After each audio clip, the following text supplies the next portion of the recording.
wide league. It was a very, very good week in football last week. One, my Texans ended up getting a victory, but not just getting a victory, but over the potential division chance. I know it'll be a 3-year process down there in H-Town, but confidence is growing within the city for those young Bucks. And I got a few picks right last week for the Dynasty League. But before we get into that, I want to go ahead and take a snapshot of what the standings look like. After 3 weeks, we have 2 teams that have yet to receive a victory. Dynasty Sage and Wubba Lubba Dub Dub. The time to right the ship is now. On the opposite end of the spectrum, we have 3 teams that have yet to see what a loss feels like. Redacted, ADP, 1897, West Coast Giants, and Agent Smith sprinting out of the gate. Is it just me, or is Agent Smith really close to 1,000 points after 3 weeks? Everybody ain't able, folks. As for the week 3 review, we had disabled vigilantes going up against those Hollywood Cole brothers. And just like I predicted, an upset was in the making as disabled vigilantes gets this dub off the back of an extremely strong offensive performance. Next, we had Agent Smith going up against Dynasty Sage. And like everyone expected, Agent Smith goes 3-0, Dynasty Sage goes 0-3. Next up, we had Classy Strippers going up against Redacted, ADP, 1897. And I knew the reigning champ would have a good game. I just feel ADP's team is so dynamic. Classy Strippers would have beat more than half of the league. Had he played anyone else, he might have got a dub. But off the backs of his 2 strong quarterbacks in Aiden Hutchinson, Redacted, ADP 1897, gets close to 300 points this week and going 3-0. Good on you, Redacted, ADP 1897. So far for these picks, I'm 3-0. But something tells me things are about to get a little bit rocky. Next, we had Griffey Cakes going up against Stacking Yards. And,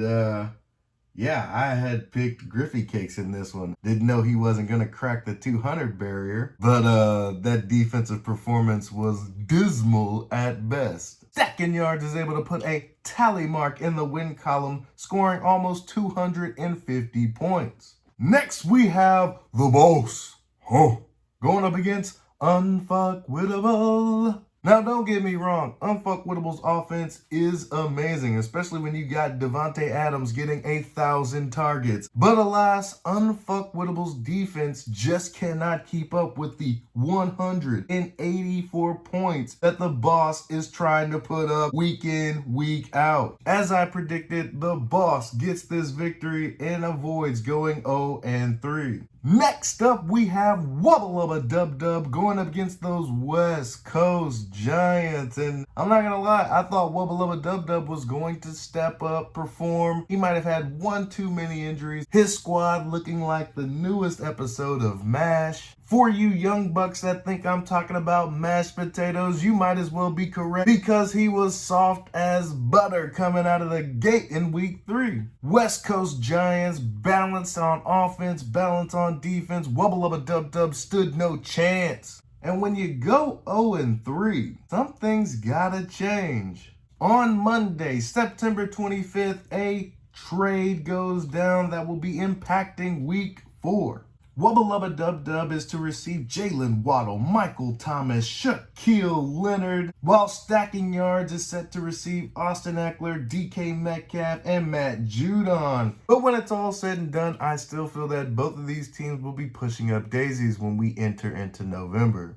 But I digress. Finishing up week 3, we have our game of the week. Thunder Mifflin going head-to-head with Chicago Chalupas and the boys in Scranton having a phenomenal season. But Chicago Chalupas defense comes in once again to support his very balanced style of play. Nothing truly flashy getting to 271, but everything is working. Everyone is doing their job, and some guys are just doing that little bit extra. And that's what you really want to see from your team. Baseline that is very, very healthy with a potential for explosion. Chicago Chalupas gets this dub. Dunder Mifflin really didn't do anything wrong. Nice baseline as well. Just had a few dismal performances from a few players and no real explosions outside of the quarterback position. And that's week 3 in a nutshell, folks. I go 4-3 just like I did last week, but your boy is sitting at a healthy 14-7 for my picks on the year. Can my above 500 pick streak continue? More on that later, but first, we got your fantasy dud. None other than Wubba Lubba Dub Dub. As you saw earlier, that trade should make him a little more viable, especially when it comes to being dud. But will it be enough for him to score a victory in the upcoming weeks? And we've got a new fantasy stud. Move over, Agent Smith. The boss has come to play. The boss scores a season high of 360 points. Talk about firing on all cylinders. Offense, 176 points. Defense, 184 points. Unfuckwittable didn't do nearly as bad as I thought he would, scoring over 280 points, but ran into the buzzsaw, which is the boss, and came away with a loss. Now, you might be asking yourself, how does this affect the power rankings? Don't you worry. I got them right here. Starting from the bottom till we get to the top, we've got Dynasty Sage coming in at 14, Wubba Lubba Dub Dub at 13, Stacking Yards sitting at 12, Unfuckwittable at 11, The Boss at 10, Griffy Cakes at 9, Classy Strippers at 8. Rounding out the playoff 7, we've got Disabled Vigilantes. At 6, we've got Chicago Chalupas, Hollywood Cole Brothers sitting at 5, and we have our continued stable at 1 through 4. Dunder Mifflin at 3. Redacted ADP 1897. At 2, we've got those West Coast Giants. And retaining his number 1 spot, Agent Smith. That's how I see the power rankings going into week 4. For some of you, that's not good enough. You need to see how the sausage is made. Well, I got that for you too. First up, we've got Chicago Chalupas going head-to-head with those Hollywood Cole Brothers. And I'm giving the edge to HCB. I know Chicago Chalupas is 2-1 and Hollywood Cole Brothers is 1-2. But I'm calling this upset right now. Hollywood Cole Brothers gets this victory. Next, we have Dynasty Sage going up against Redacted ADP. There's just no way I can give Dynasty Sage any vote of confidence. The roster is filled with way too many holes. ADP for the victory. Next, we've got The Boss going up against Agent Smith.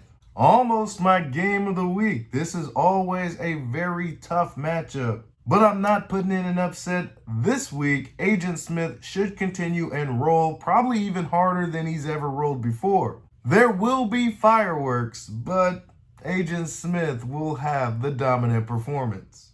Unfuckwittable going up against those Classy Strippers.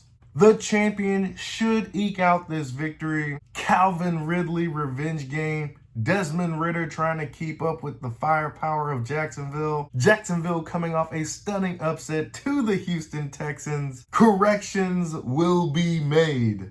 All of that combined, I just give the edge to Classy Strippers. Next, we have those West Coast Giants going up against Stacking Yards. And Stacking Yards gets a well-deserved win last week. But now he's going up against the West Coast Giants, and that winning will stop. West Coast Giants gets the dub. Next, we have Wubba Lubba Dub Dub going up against Griffy Cakes. And to be honest, I'm not sure this will even be close. Griffy Cakes should win this in a landslide. Hopefully, Wubba Lubba Dub Dub does not go fantasy dud 2 weeks in a row. But, yeah, it's in the cards.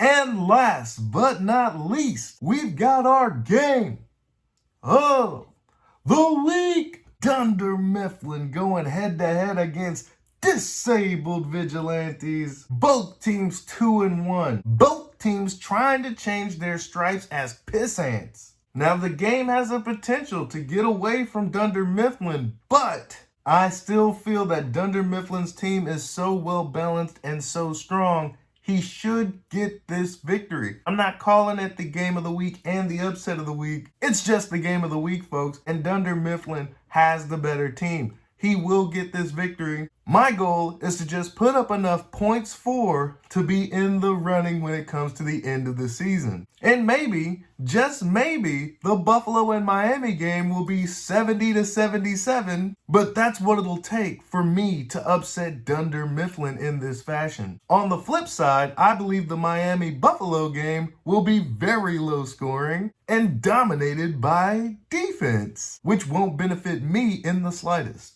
And I can see a potential for Dunder Mifflin to score over 320 points this week. This will not be easy to overcome, as I too have many holes in both my offense and defense. Dunder Mifflin gets this dub in the game of the week. Those are my picks. Like it or love it. Good luck to everyone in their fantasy football endeavors this week. Everyone except those boys in Scranton. I could really use a Michael Scott blunder to topple his team this week. But something tells me that's not going to happen. Be easy. Peace.